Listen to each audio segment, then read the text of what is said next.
Iniziativa del Rotaract Club ad Agrigento, le giornate di studio dantesche. Ascoltiamo in proposito il presidente del Rotaract Club di Agrigento, Giuseppe Seminerio. Ad Agrigento, il presidente del Rotaract Club Agrigento, il dottor Giuseppe Seminerio, presenta una iniziativa, le giornate di studio dantesche.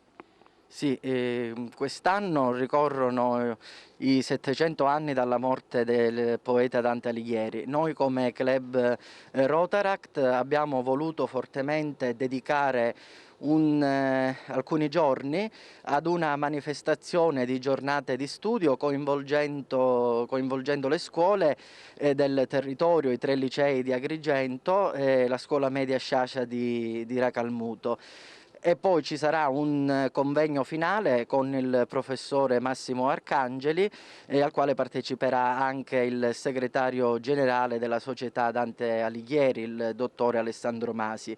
Ecco, il fatto che un club giovanile voglia promuovere tra le varie istituzioni, le varie associazioni culturali agrigentine un momento di riflessione e di studio sia per le nuove generazioni che per tutta la cittadinanza, dedicato interamente a Dante, ecco, credo sia un segno importante perché si fa portavoce di un desiderio che è quello di riscoprire attraverso un grande personaggio della letteratura italiana ed europea, quale fu appunto Dante Alighieri, un desiderio di ricercare, ecco, da quel panorama culturale che ci appartiene e in cui ritroviamo la nostra identità, dei messaggi di speranza, soprattutto nei riguardi di questa nostra società con tutte le problematiche di crisi generale che oggi viviamo.